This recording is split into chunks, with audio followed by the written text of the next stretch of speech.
Bajo la premisa de dar seguimiento a la construcción del nuevo aeropuerto y el destino de la actual terminal aérea, también se instaló la Comisión Especial para el Desarrollo Aeroportuario Integral en el recinto de Donceles. Estos son los detalles. La Comisión Especial para el Desarrollo Aeroportuario Integral participará en la elaboración de políticas públicas que convengan a la capital del país, no solamente en el tema del nuevo Aeropuerto Internacional de México, sino en todo lo referente al tema, señaló Jorge Gaviño Ambriz, presidente de dicha comisión, durante la sesión de instalación. Gaviño agregó que el desarrollo aeroportuario de la ciudad es un tema muy amplio que, si bien es competencia del ámbito federal, si involucra a la comunicación de la Ciudad de México, su Congreso debe intervenir.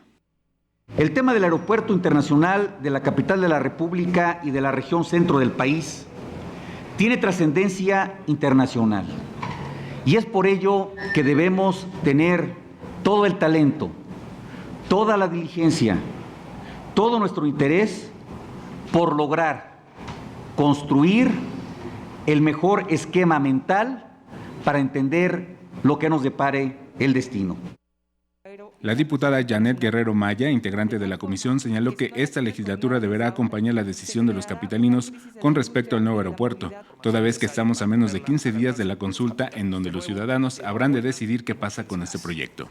Finalmente, las ciudadanas y los ciudadanos decidirán sobre el proyecto más viable para la construcción de un nuevo aeropuerto y es nuestra responsabilidad como representantes populares dotarles de información y destacar la importancia de participar en la consulta sobre el proyecto que seguramente será uno de los más relevantes en las últimas décadas.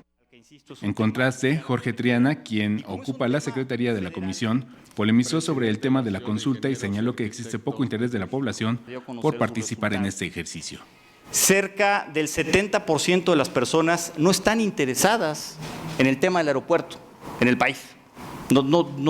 Ellos dijeron que no tenían ningún interés. Del restante 30%, solamente el 30% de ese 30% dijo que está interesado en participar en la consulta.